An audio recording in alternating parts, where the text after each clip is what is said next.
we're going to go for Kuwait and go for Dr. Randa Diab and the evolution of women empowerment. She is an advocate for empowerment, equality, and change. She has successfully established several non-profit groups, which is very interesting. She's tried to help remote communities, children, women, and she's going to talk with us concerning evolution of women, and she is currently undergoing her second doctorate. The second one, what was the first? This is my first question before you start your presentation. And lecturing in the Faculty of Business of Kuwait College. And you can start, my dear. What is the first PhD that you finished? And then what is the second? Absolutely. Empowerment all the way. First of all, I'd like to wish you all a happy Women's Day, week, month, year, you name it. I don't think we need just one day to celebrate. I think it's an ongoing celebration, but nonetheless, it is the day recognized by the UN. So I want to congratulate my colleagues, those women who inspire us, and those men who support that inspiration. I always go by the notion or the tag of empowerment starts within. Unless we take action, unless we, and again, not to victimize ourselves, or as Dr. Kimberly was saying, not to problematize this put it in that perspective. It starts within us. We have it all. Thanks to those who support it. It's great. It's the icing on top of the cake, but we can do it all, handle it all. It's a problem that exists, and we have all the resources internally that we need. It's just a matter of shedding the limelight on those external gateways, which may enable us to go further. So my first doctorate was actually in business. It was a business doctorate, and now it's still in the business field, but it's in CSR, corporate social responsibility, and reputation, which involves a lot of ethics. And of course, we try to implement these at the university which I work for currently, which is the Kuwait College of Science and Technology, where we try to map everything under the scope of the SDG goals, the local ones, the international ones. And of course, this includes women and empowerment. And like my colleague said, empowerment is such a vague word, and there's plenty of confetti CSR campaigns left and right, and policies and procedures. But, my point, at least from the perspective that I'm coming from, I'm also the head of the Alumni and Student Life Unit at the university. From my perspective, it's great and dandy that we have all of these policies and promises. And what I mean by the confetti management, they throw around these fancy initiatives and promises left and right, and it's wonderful. And even women are guilty of this too. And then we move on to the micro parts of these promises, and we say, well, what happened next? They signed the deal, or they put that initiative in the newspaper, and then what happened? I find that there's a huge gap, and I'm sure, from the various studies that we, that were mentioned today, as well as my own research in the field, there's a huge gap on what's being covered, the actual groundwork that entails these promises, and the actual promises that are being made, whether it's from a world perspective, worldly perspective, or a local perspective. It's a humongous gap, and it needs to be filled. And then I tried to dissect that in various ways, especially with the undergraduate students that I have, as well as my alumni. I feel that that was part of the reason I came back to academia. I was working, a 9-to-5 blue collar job. I felt that there was hope. And if I catch that in its, still relatively raw form, I can somewhat make a difference with the idea or the notion of paying it forward. So I kind of strive, and I really try my best to motivate and to let people know, especially in this part of the world, that our job is not done just because we have, a nice GDP or, those global indicators that we're doing well. Your job is not done. Your job is to keep going, to help others around you. And those are all these pillars of ethics that I try to make available, or at least find ways for those around me to participate in. With that being said, it was essential for me to further dissect the needs of these students in order to enable them. Now, I can't be a manager if I don't give the right resources to the people who have these expectations and say, well, go ahead and empower yourself, dear. It's just, it's all in your head. No, it's not that simple. And I'm certain you all agree with me on this. So we went back even further. We dissected until we got to the bottom of it. What is it that you need? So I put all these different elements into place, and I said, all right, ladies, let's go. Well, I'll give you a background in a bit once I start the presentation on the context of it all. And I said, well, here you go. You've got your research assistant, you've got this, you've got that. And then somebody raised their hand and said, Miss, you know I'm pregnant, right? Oh, let's take a couple of steps back. And then the other one said, I'm getting married in a couple of months. I don't know if I can help. So it came down to those little nitty gritty details. And they said, if I can't get over this one hurdle, it's going to affect the whole bunch. It's that domino effect. So we took it upon ourselves to go ahead and initiate some research on the matter with the hopes, or initially it wasn't research oriented. It was more of, all right, what do you guys need? And then it turned into a paper, which turned into something else, which eventually we got 5 papers out of, and 2 white papers. 2 of them are currently published. The other 3 are on the way. So let me stop this conversation and turn it into my PowerPoint slides, if you don't mind. Give me 1 second. There is something weird going on around town with our internet, but I think you can see my slides now. Can you kindly confirm? Yes, it is online. It is processing. Yes, perfect. All right. The evolution of woman empowerment. So this was a label we kind of had in mind later on when we noticed all the dominant findings that we had similarly in all of the papers. It was more of a revolution, but I didn't want to be political about it. It's a revolution, or the result of an evolution. And it was because the women were, subconsciously fed up of being told that this is what you needed, this is what you need. Oh, I'll make this available to you. No one really goes into the details and says, come here, ladies. What is it that I can do for you? A, logistically, because that seems to be a big deal. But how could I have ever known that if I didn't ask you? B, how can I improve the conditions around you to better suit your needs of this logistics? And C, how do you feel about the future? So, all right, it's not allowing me to.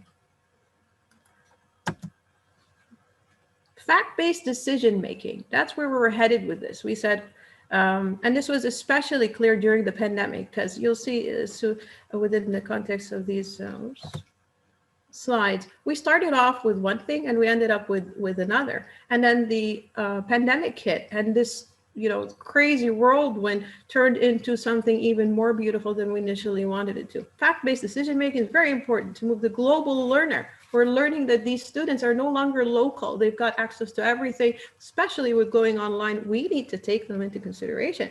We rely on statistics, but do we actually examine what the primary stakeholders need?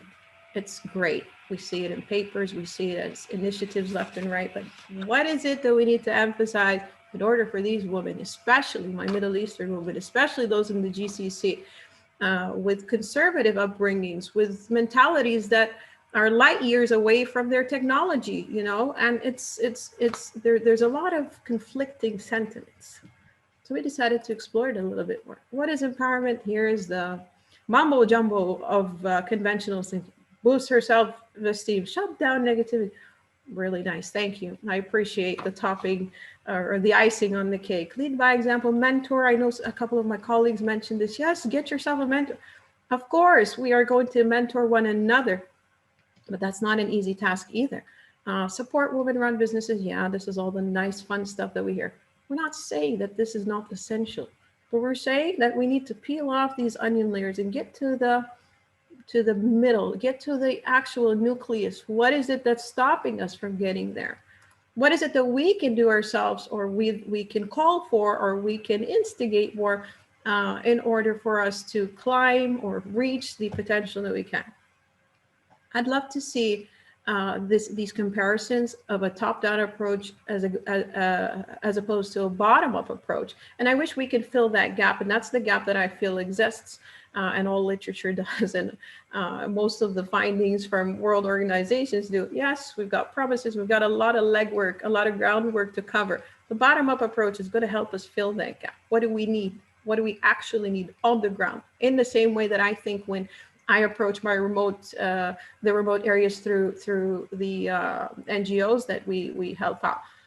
What is it that you need? Yes, I know there's a pandemic. What is it that you need directly? Do you need rice? Do you need, if you need rice, who's going to get it to you? If so, how am I going to pay for it? It's those little connections that actually make a big difference. So can I call for action, or should I take the action myself? Where do I draw the line? Where's the blurred area that needs to be addressed in order for this stigma to be moving forward?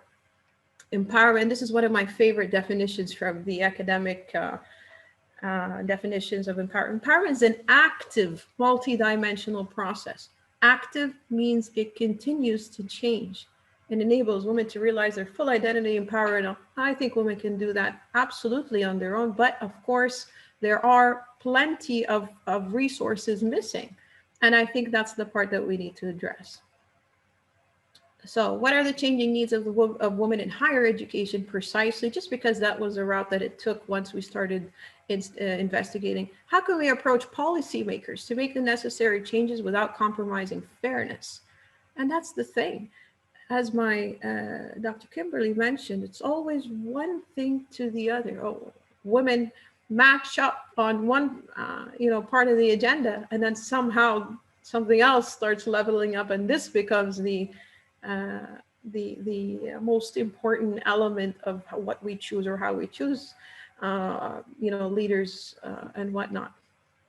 Are fairness and equality cohesive? I don't know.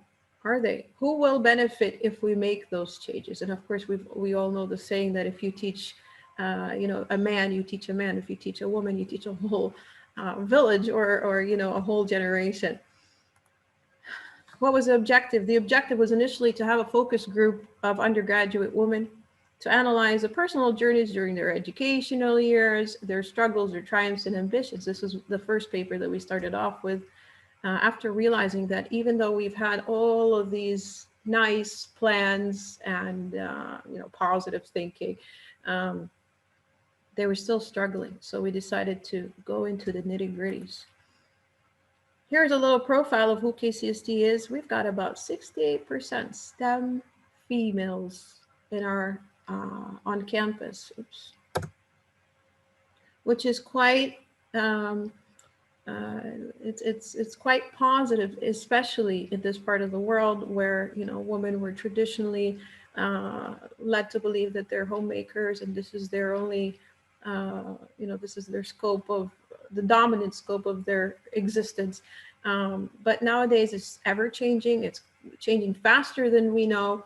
And women are finding these opportunities, or they're creating those opportunities for themselves. They're able to, when they start looking at these opportunities as being present. So they'll go after it, and then they'll try to customize it in one way or another. And that's the fun part of being in this part of the world. Yes, we've got a lot of restrictions, but at the same time, when you've got a little bit of chaos going on, there's plenty of opportunity. And given the pandemic, this was even this went on further in terms of opportunity, which I'll get to. So it's important for us to address these things, especially that we've got a large female population, not just at KCST, but in general in Kuwait. The total number of students by gender. This is another one of our demographics that we had put forth in one of the papers. So it's increasing, and I don't have the 2021 statistics entirely, but they were increasing. As I said, it was up to 68% when I had checked it. So yes, there you see that now I don't like to say they've been granted this opportunity, but those opportunities are rising and women are recognizing them and involving one another and helping one another to achieve them.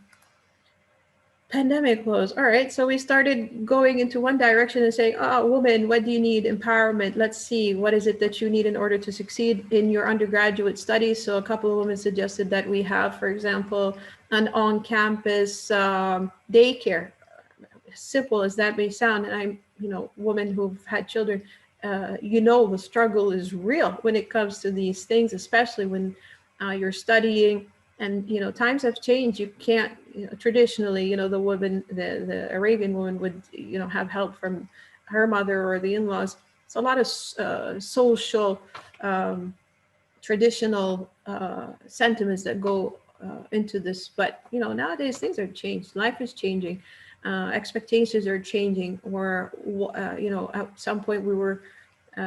It was almost unheard of to work, whereas now we're more or less expected to work and contribute to the overall finances of the house.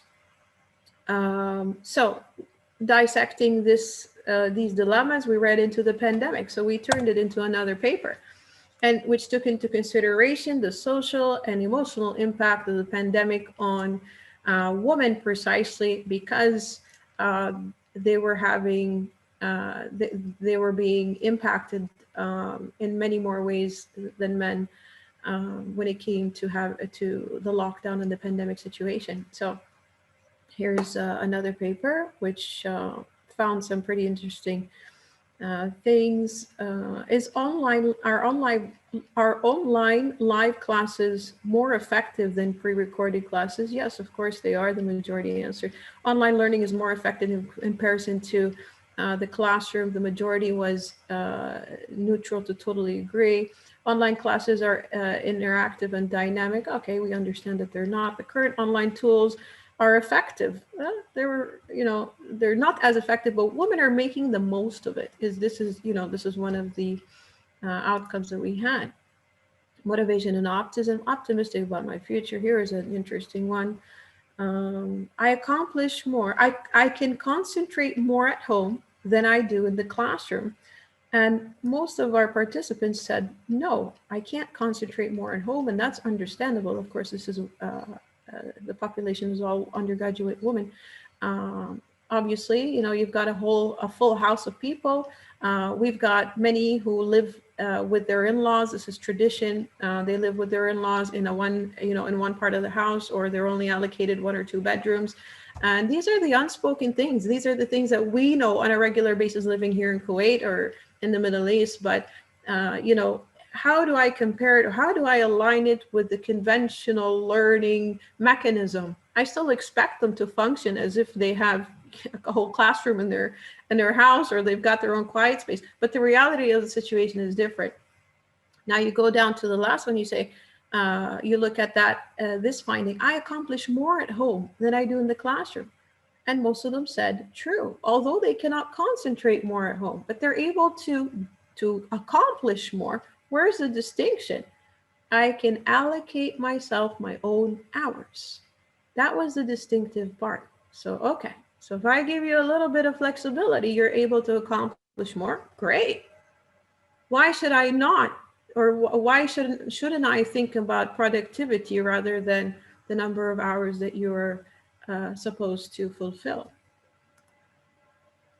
Emotional implications. Here's another one. Do I worry about the pandemic? Yes, of course I worry about it. How do I keep myself motivated? Yes, I have to. I find a routine to study, balancing my home life with my academic life. I had to ask that question, although sometimes I don't like to ask it, just because we don't really consider it when it comes to the male counterparts. But it was essential to ask, especially in the pandemic. And of course, all of the questionnaire that was built was validated in terms of construct and reliability.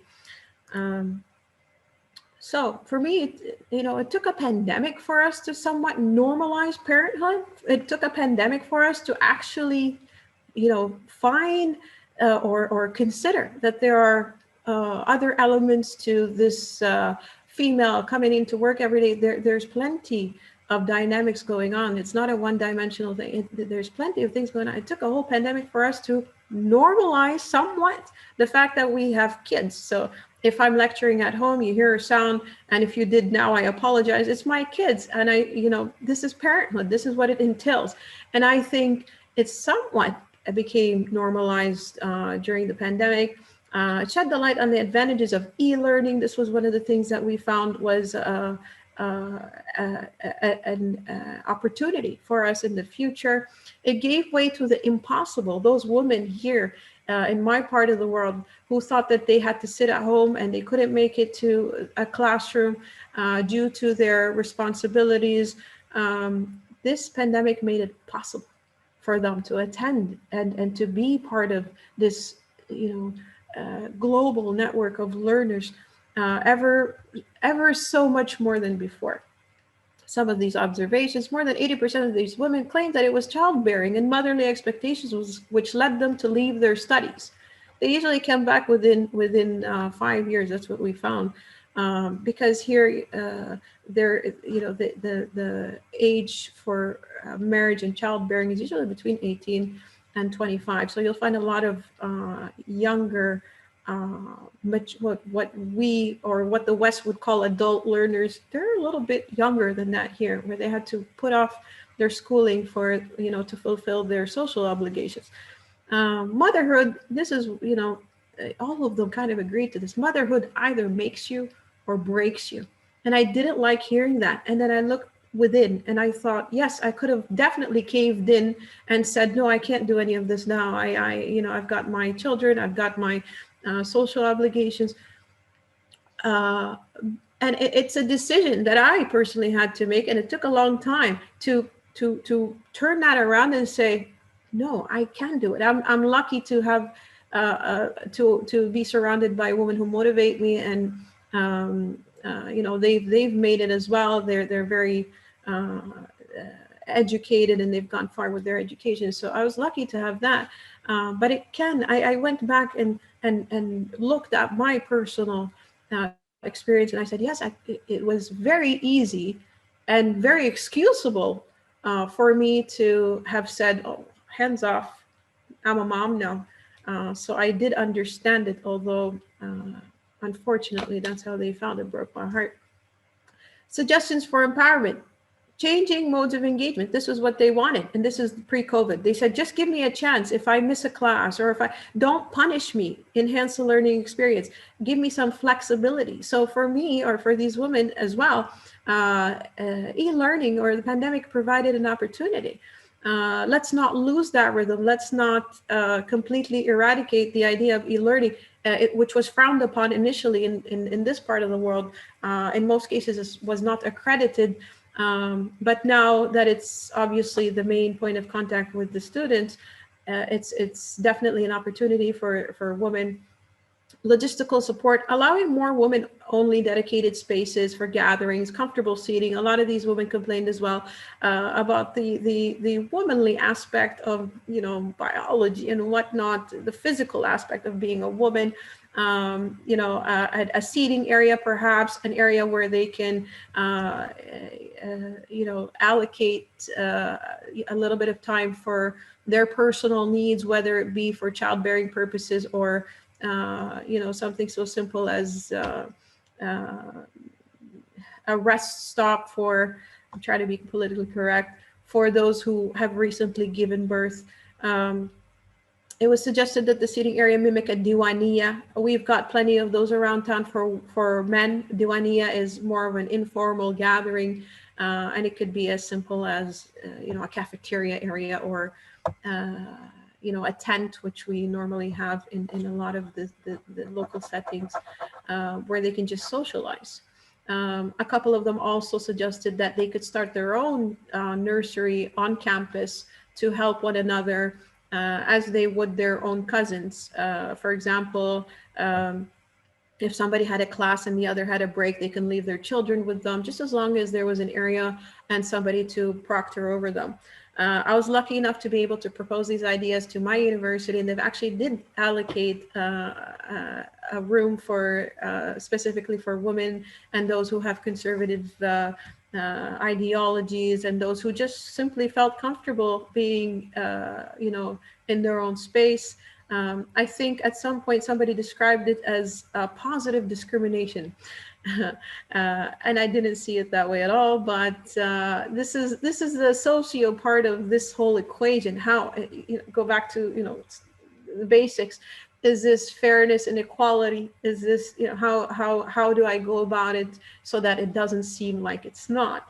And the argument I always come back to is, well, we need it. And if this is something you needed, I would give it to you too. And last but not least, this is my life during the pandemic. This was one of the moments that actually the nanny came in and said, you need to have a look at this. One of the kids was actually, two of the kids were sick. The two others were doing their virtual learning, and I was on call with a VLE committee to come up with the policies and procedures that we were going to implement in our university.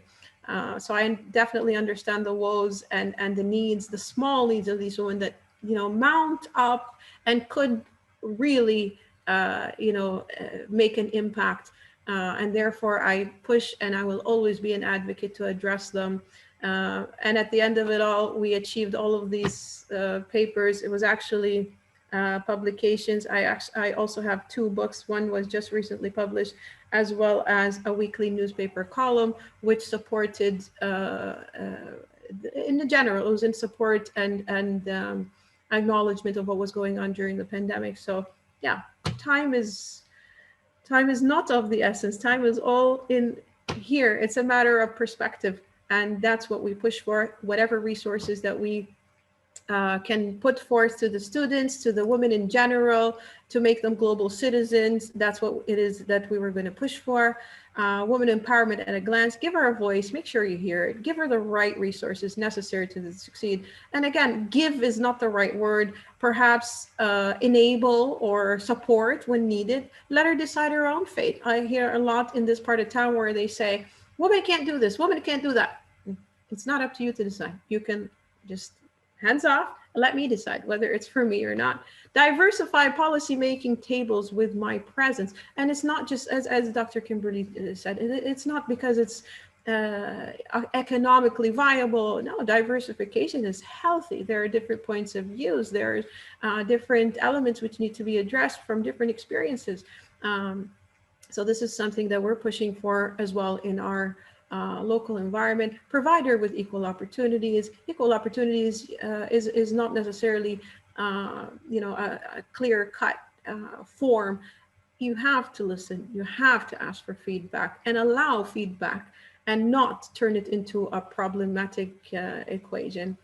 And that's what we support. I thank you all for listening. If you have any questions. Thank you. Thank you for this inspiring speech. You are a multitask woman.